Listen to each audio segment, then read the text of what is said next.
Hello everyone, welcome back. Today we're gonna play Mass Effect 3. A very interesting game. A bit of an old one from BioWare. I played the first and the second one and quite enjoyed them, but I never played the last one. So this is a great opportunity to see the conclusion to its epic story. Let's delve right into it. Choose your experience. We can go action, go straight into combat. Conversation is just no one cares about it. Role playing. Let me switch.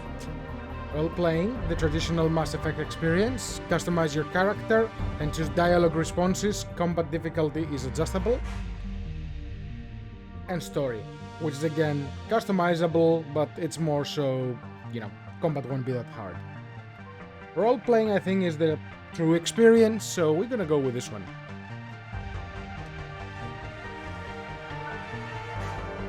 We're gonna keep the standard name for the main character, who has always been John Shepard.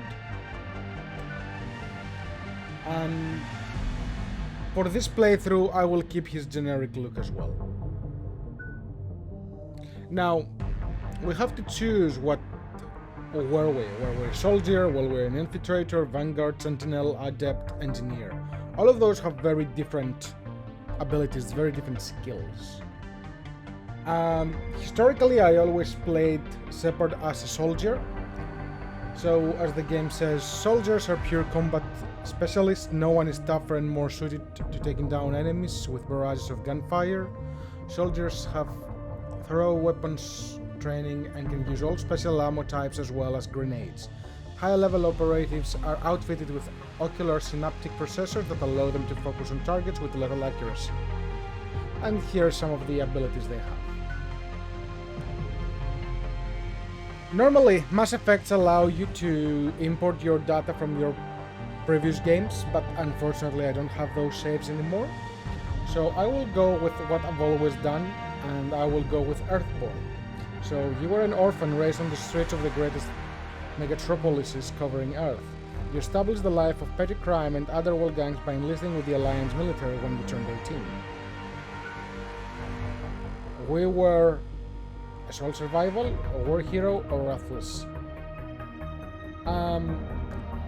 In my view, he's always the man who gets the job done, so ruthless. Through your military career, you held fast to one basic rule: get the job done. You've been called cold, calculating, and brutal. Your reputation for ruthlessness efficiency makes people wary of you, but when failure is not an option, you're the one to call. That is our profile. Let's continue. We are fine with that. Mass Effect Genesis 2 allows you to set your backstory through interactive comic that covers earlier events in the Mass Effect universe. Would you like to start the game using this comic? Yes. So this will allow me to make some of the choices that it would pick up from the previous games, and it will serve as a bit of a reminder of what has happened so far, which will be good for those who are not familiar with the previous games. Besides that, these cutscenes are going to be fairly long, so I hope you enjoy.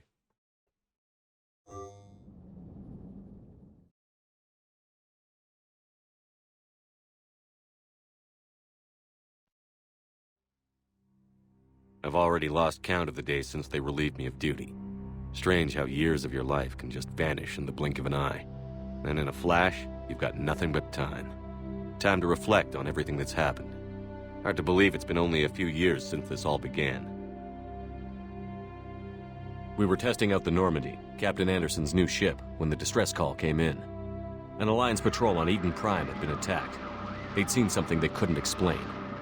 And whatever it was massive. I hit the ground with my lieutenant, Kaidan Olenko. A good kid, loyal, by the book, with a talent for biotics. We came across the lone survivor of the patrol, Gunnery Chief Ashley Williams. A soldier to the core. Tough, disciplined, ready to take on whatever came her way. Ashley joined up with us and took us to the spot where she lost her squad. That's when we saw it. The ship. Like nothing I'd ever seen. It was massive, scorching the colony and everything around it as it blasted away. We followed the path of destruction to an artifact, a beacon left by a long-dead race called the Protheans. The colony had dug it up, and whoever attacked them had tried to take it. Chief Williams made the mistake of getting too close. It hit her with some type of energy. I grabbed her and threw her out of the way. That's when it hit me. Hard. Every muscle in my body went rigid. I couldn't move, could barely breathe. Everything went black. And then I saw something. A vision. Dream. A nightmare. By the time I woke up, we were halfway to the Citadel on our way to meet the Council. I was expected to explain what I'd seen. Anderson came along. So did Adina, our political representative on the Citadel. With those two heavyweights, it seemed reasonable we could persuade the Council that the ship we'd seen was a potential threat, as was the individual behind the attacks. The main suspect for the Eden Prime massacre was a Turian Spectre named Saren. He'd been seen by one of the survivors from the colony at Eden Prime, and there was some evidence to suggest that the ship was connected to Saren. But even Adina's pointed accusations weren't enough to convince the Council.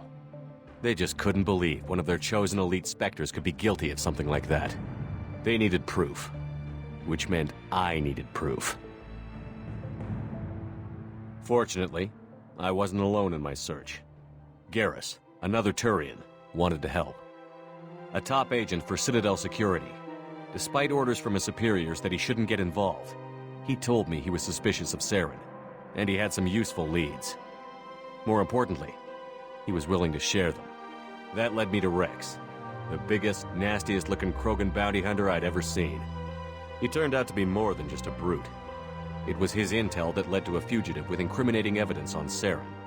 The fugitive turned out to be an energetic little Quarian named Tali. A tech expert with a knack for hacking, she'd procured some information on Saren. Evidence that proved Saren was dirty. Tali's evidence proved that Saren was responsible for the massacre on Eden Prime, and that the immense warship we'd spotted was in fact Saren's flagship. But it went much further. Saren was trying to find a way to bring back a race of sentient machines from dark space. Machines allegedly responsible for cleansing the galaxy of all organic life. These Reapers were blamed for wiping out all life 50,000 years ago, including the Protheans, then disappearing back through the mass relays to dark space, leaving no trace they'd ever been. That explained why Saren was after the beacon, and it made some sense out of my visions. But not much else. We couldn't convince the Council that the Reapers were a threat, but they agreed Saren had to be stopped. They stripped him of his Spectre status and gave me the honor of becoming the first human Spectre. My first task? Bring down Saren. Anderson decided to stay behind, giving up his ship, the Normandy. He told me I would need it more than he would. He also pointed me in a direction. Liara, a Prothean expert, adept in biotics, and maybe most importantly, daughter of Benezia, Saren's top lieutenant. And like most Asari, as beautiful as she is intelligent, and born with a unique ability to meld with other species. Liara was able to help me decipher some of the vision the beacon had given me. Nothing concrete, but it gave me some clues. And a new appreciation for the Asari. Her technique for accessing my vision was unexpected, but not at all unpleasant. Ashley was a little concerned about the connection I shared with Liara. As commander, I knew either relationship had the potential to interfere with the mission. And here comes the first choice. But in a true Sephard fashion, the mission comes first. I decided discretion was the better part of valor, and kept my focus on our goal, finding Saren. Thanks to Liara's help, we had our next lead, Benezia. Saren had taken her to Noveria, where he'd enslaved a dangerous race of insect-like creatures, the Rachni. He ordered Benezia to use the same technique Liara had used on me to extract information from the Rachni Queen. The Queen's drones were everywhere, and they weren't happy. We had to fight through hundreds of them to get to Benezia. By the time we arrived, Saren was gone. With the information. I tried to reason with Benezia, but Saren had indoctrinated her. He had somehow acquired the ability to control people's actions and wills. Benezia wouldn't surrender, and Liara was forced to watch her mother die in her arms. And I was left with an angry, dangerous Rachni queen to deal with. She claimed her drones would do no harm if I released her. But the Rachni had terrorized the galaxy before. We cannot jeopardize the mission. Kill the queen. I couldn't take the chance. I had a mission to do, and an army of angry Rachni would be one more problem I didn't have time to deal with. With Saren's top lieutenant dead, he was quickly running out of time and places to hide. I tracked him down at his base on Vermeer, but we soon learned it was more than a base of operations. It was a breeding ground. Saren was breeding an army of Krogan. He'd found a cure for the genophage, a disease inflicted on the Krogan to prevent them from breeding and taking over the galaxy. But the Krogan Saren was breeding were slaves, mindless beasts that obeyed Saren's will. I had to destroy the base, and all its research. Rex disagreed. Violently. Rex wanted the genophage cure for his people. I tried to convince him to help me destroy it, that these Krogan weren't real. But he wouldn't back down. See, this was one of the interesting ethical choices. Save or destroy Rex. Rex is one of my favorite characters, and he speaks a lot of sense. Also, he is the truest beefcake. So, I did save Rex. Fortunately, Rex is smarter than he looks. He realized this wasn't the way to help his people, and that Saren was the real threat. When we finally got to the center of the base, I realized just how close Saren was to completing his plan. He was already in communication with the Reapers. Sovereign, Saren's flagship we'd all assumed was just a ship, was a Reaper. It spoke to me, threatened me. I could feel the menace it had for every living thing. It wanted me dead. It wanted us all dead. And I knew it was capable of doing just that. What I couldn't understand was why Saren would help it. But there was no time to think about it. Sovereign knew where we were. We had to destroy the base and get the hell out. I split up my team in 2 squads, sending Ash with one and Kaidan with the other as a distraction. We had a nuke, and we planned to use it. Before we could detonate the bomb, Saren showed up. We fought. I stalled him to make time for my team. And in talking to him, I realized the truth. It wasn't Saren who was indoctrinating everyone. It was Sovereign. The Reaper. And Saren was in deeper than all of them. He tried to convince me he was still in control. Said he found a way to reduce the Reaper's influence, but he was kidding himself. Or believing the lies Sovereign was telling him. Before I could convince him to stop, he ran, leaving me just seconds to extract my squad mates. I tried, but I wasn't fast enough. I could only save one of them. In this case, I chose to save Kaidan. Ash was a good friend, and a great soldier. But I had to choose, and I chose Kaidan. That was the last time Saren would slip away from me. I knew then, the next time we met, one of us would die. With my team mostly intact, we chased Saren and his army to Ilos, a long-lost planet that had once belonged to the Protheans. As we prepared for what we knew would be a desperate fight, I spoke to my crew. We were just one ship, against Saren's growing army. I assured them all that despite the odds, we could defeat him. I'd never tell anyone, but I had my doubts. Leaving Ashley behind had hardened my resolve, but revealed a soft spot in my defenses. How many more friends and allies would I be willing to sacrifice in order to stop Saren? We arrived on Ilos, close behind Saren. Once on the planet, we discovered a Prothean databank that helped me put the final pieces of my vision together. The Reapers had come 50,000 years ago, and every 50,000 years before that, each time purging the galaxy of life. The Protheans had fought and died, like every species before them. But a few survived long enough to leave a parting gift. The Protheans had discovered that the Citadel was the key to controlling the mass relays. By sabotaging the Citadel, they found a way to close the relays to dark space, slowing the Reapers' return, giving us the time we needed to find a solution to stop the Reapers once and for all. Saren knew this. He was leading his army to take control of the Citadel and re-establish the relays to dark space, bringing the waiting Reapers here to destroy us all. We followed him to the Citadel. It was intact, but heavily damaged.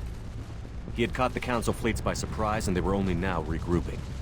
And with Sovereign as his flagship, there was little hope the fleets could counterattack with enough strength to take back the Citadel.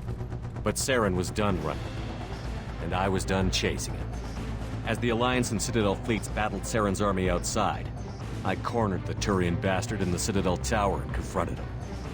He died believing that the Reapers would save him.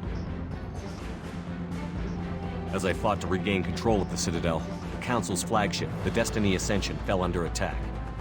Despite Saren's death, Sovereign and Saren's army continued to fight. The Council was aboard the Destiny Ascension, and they were requesting assistance. But I knew in order to help them, I would have to put our Human Alliance fleet in jeopardy. Another interesting choice. Save the Council, which keep people together, supposedly, or sacrifice the Council for a new one to be elected. The thing is, at that time, Shepard had already built some sort of rapport with the Council, and he was a soldier, he wasn't a politician. So he needed someone to keep, to stay at their will. So he saved the Council. The Council had to be saved. They represented the hearts and minds of the galactic community. Without them, the fleets would be in disarray. Even with the Citadel back in my control, Saren defeated, and the Normandy leading the combined galactic fleet, the battle against Sovereign, a single Reaper, was relentless. It took the combined fleets of humanity and the other races, but in the end, Sovereign fell. But the costs were immense. While humanity's efforts in the war earned us our first seat on the Council, it was a hollow victory.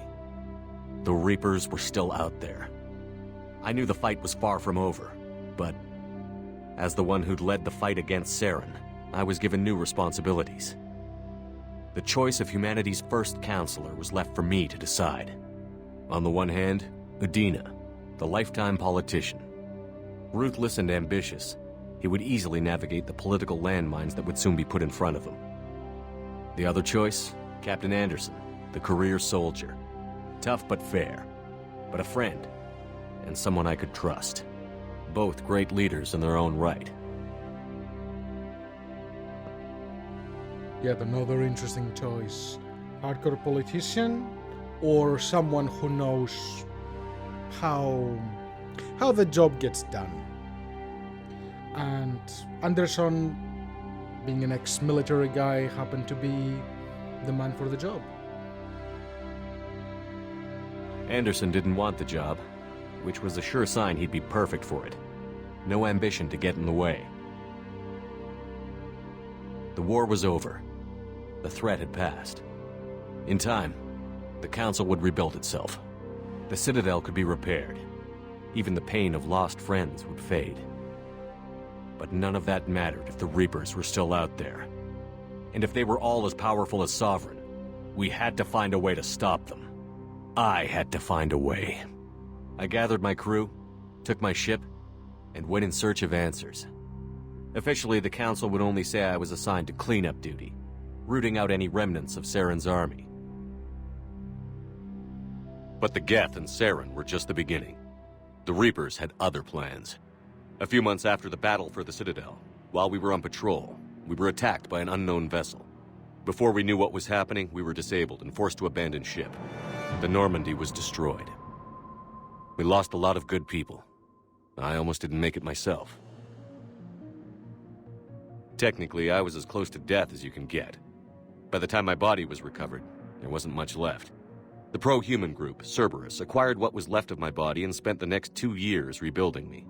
My memories, abilities, everything. The person in charge of my recovery was a Cerberus agent, Miranda Lawson. Brilliant and efficient. But before I could be completely rehabilitated, the Cerberus facility we were in was attacked, and was forced to fight my way out. In my condition, I should have died. But an ex-Alliance soldier named Jacob Taylor kept me alive. We found Miranda, and we escaped. They took me to meet the Elusive Man, the leader of Cerberus and the one who had ordered me rebuilt. The Elusive Man lived up to his name, offering half answers to many of my questions. But he did explain why he had brought me back. He believed I was the one person who could stop the Reaper threat. And he explained that the Reapers had a new ally, an insectoid race called the Collectors, the ones who had attacked the Normandy 2 years earlier. Since that time, they'd been systematically abducting entire human colonies and taking them beyond the Omega-4 relay, a place that no ships other than Collector ships ever returned from. The Elusive Man wanted me to find out why humans were being abducted, and to end it. In return, Cerberus would outfit me with a rebuilt Normandy, weapons, and a skeleton crew, as long as I agreed to take along Miranda, Jacob, and an illegal AI named Edie. I told the Elusive Man I wanted my own team, people I knew. He already had a list of individuals that he wanted, people that might be willing to go on a suicide mission, to head beyond the Omega-4 relay and face the unknown. It was an interesting list. Ex-convicts, assassins, experimental scientists. In the end, it was my choice. It would take time and effort to recruit them all, and with more humans disappearing every day, I wasn't sure I should bother. When you have a big war to fight, you need all the assets you can get. So I took my time and recruited every single one of them. I decided I needed all the help I could get. Recruiting the team took me all over the galaxy. Along the way, I met some old friends. They were quick to join, despite the risks. As for the rest, finding them and convincing them to join me on a suicide mission was difficult. But keeping them from killing each other was next to impossible. They only had to stay alive long enough to complete the mission. I wasn't sure what difference it would make if they were happy doing it. Internal conflict tends to become an obstacle for missions, so I had to resolve the conflicts, one at a time, with any means necessary. But if we were going to survive this, our best chance was to make sure everyone was working together. I tried to recruit and reconnect with a few of my old squad, but they were suspicious of Cerberus. No doubt why they weren't on the Elusive Man's list to begin with. Worse, they had moved on. For 2 years, they'd believed I was dead and lost. Now I was headed off on another suicide mission. If things were going to get better between us, it would take time. But I was running out of time.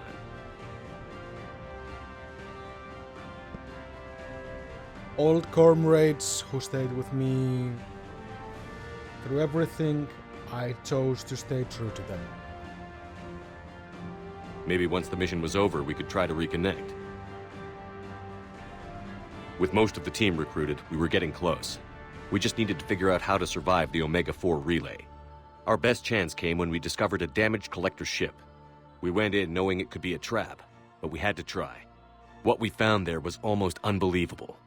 The Collectors weren't a new race at all. They were the twisted remnants of the Protheans, slaves of the Reapers, and humans were the next target. The Collectors were abducting tens of thousands of humans for the Reapers, and unless we could find a way to stop them, we'd end up just like the Protheans. We had to escape before we could find out the secrets of the Omega-4 relay, but we were more determined than ever to put a stop to the Collectors. All we needed now was a way through the relay. Edie had figured out what we needed, and the Elusive Man knew where to find it. We stole parts from a derelict Reaper to mask our ship's signature, to make the Normandy appear as a Reaper and allow us safe passage. As soon as we had what we needed, Joker and Edie began testing. But while I was away on a mission with the team, the Collectors attacked the Normandy, determined to destroy it before we could finish the tests. Joker and Edie did their best to fight them off. They saved the ship, but the entire crew was abducted, taken beyond the Omega-4 relay. Jacob wanted to go immediately and rescue the crew. Edie and Miranda wanted more time to prepare before we attacked. Going into the enemy territory in a total trap, you always need to be prepared. So improve the ship, and the team. We only had one chance to attack the Collectors.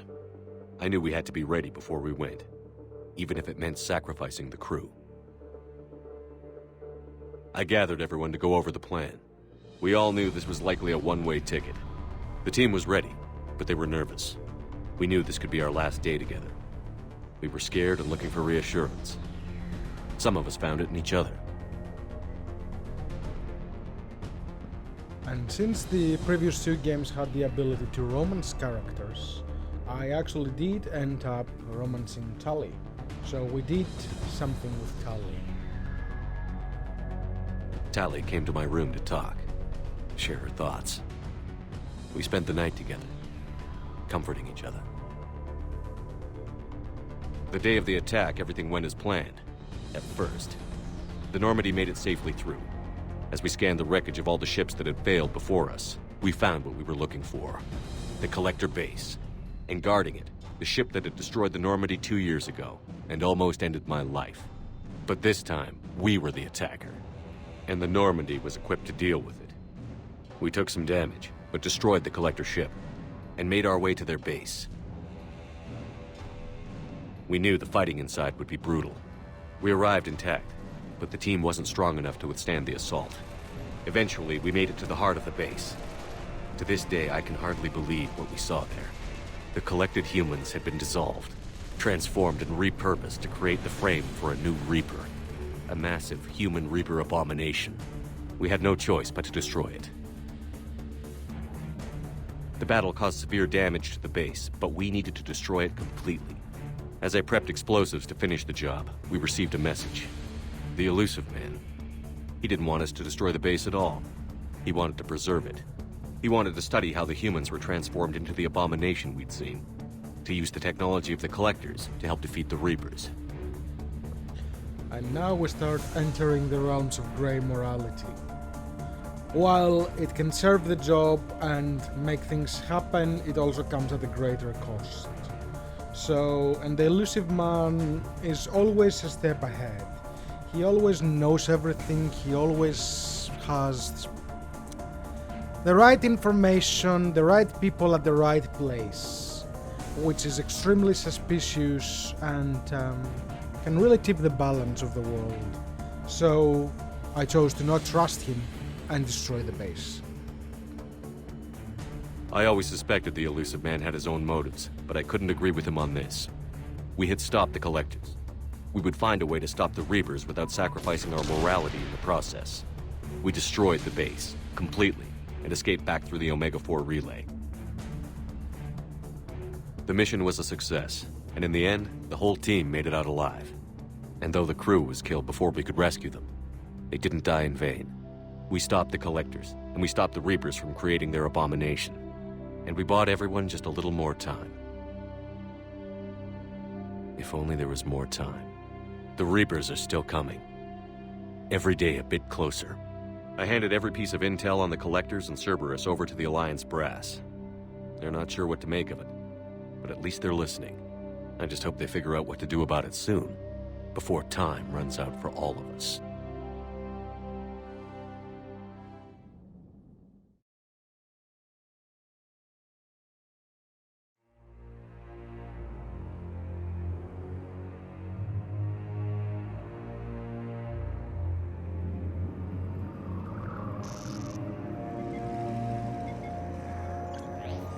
How bad is it? Bad. We just lost contact with two of our deep space outposts. There's something massive on long-range scanners. Is this what Shepard warned us about? I'd stake my life on it. How long do we have? Not long. I sent word. The fleet's immobilizing. God help us all.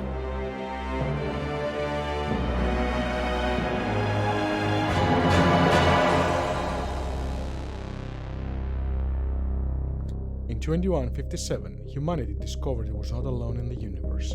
30 years later, they found a peaceful place among dozens of galactic species, but this idyllic future is overshadowed by a dark past. Reapers, a sentient race of machines responsible for cleansing the galaxy of all organic life every 50,000 years.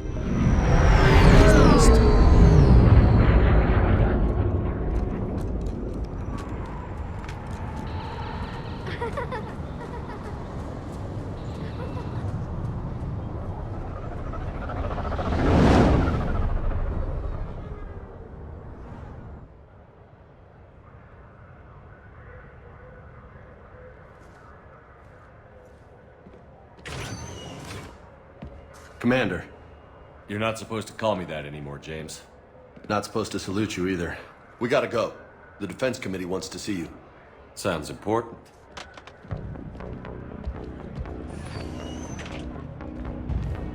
What's going on? Couldn't say. Just told me they needed you. Now.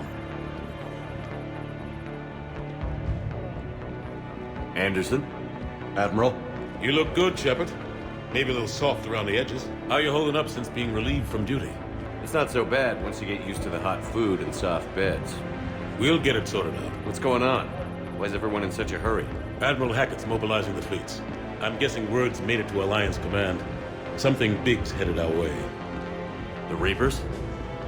We don't know. Not for certain. What else could it be? If I knew that.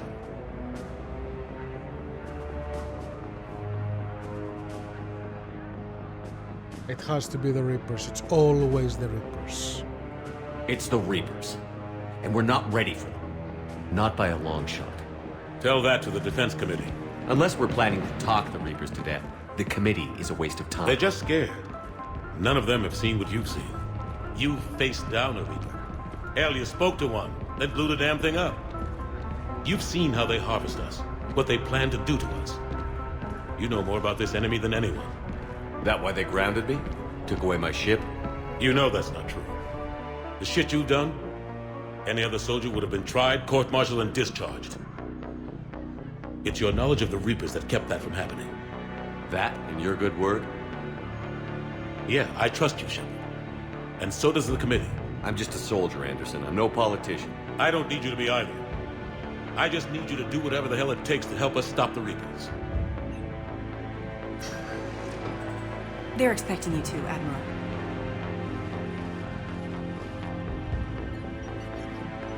Good luck in there, Shepard.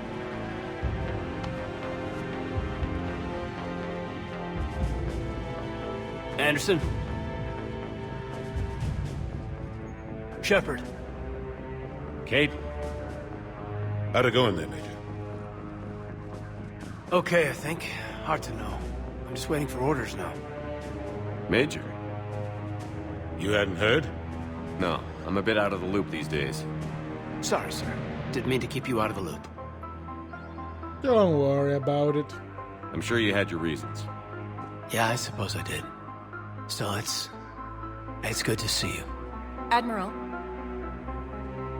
Come on.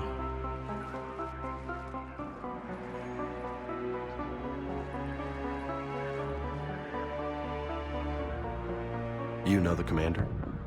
I used to.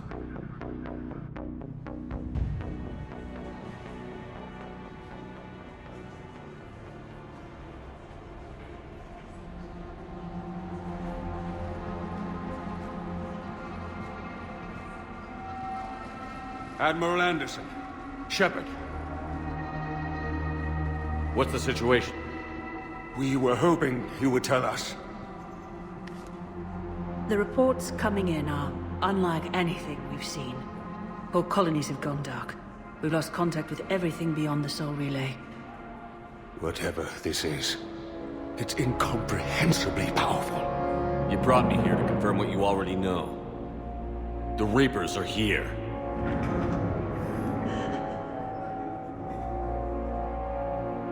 Then, how do we stop them? Stop them? This isn't about strategy or tactics. This is about survival. The Reapers are more advanced than we are. More powerful, more intelligent. They don't fear us. And they'll never take pity on us. But there must be some way. Yes, survival at any cost. Each of us has to be willing to die to save humanity. Anything less, and they've already won. That's it? That's our plan? Admiral, we've lost contact with Luna Base. The moon? It couldn't be that close already. How'd they get past our defenses? Sir, UK headquarters has a visual.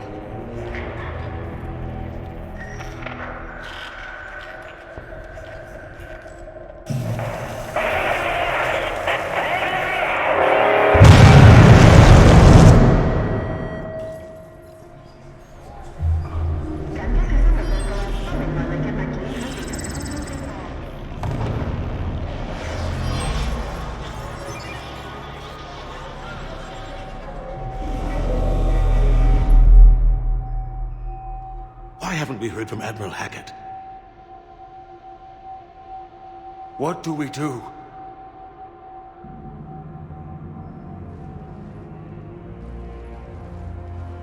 The only thing we can. We fight, or we die. We should get to the Normandy.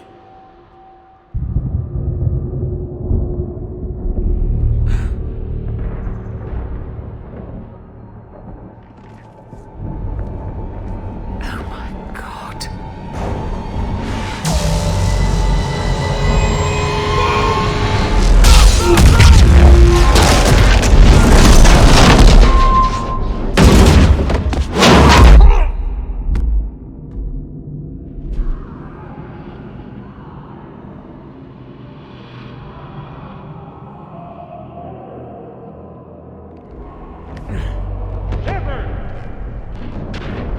Shepard! Shepard! Come on, get up. Here, take this. We've got to get moving. This is Admiral Anderson. Report in, anyone. Major Alenko, is that you? What's your status? I can't raise the Normandy. You'll have to contact me. We'll meet you at the landing zone. Anderson up.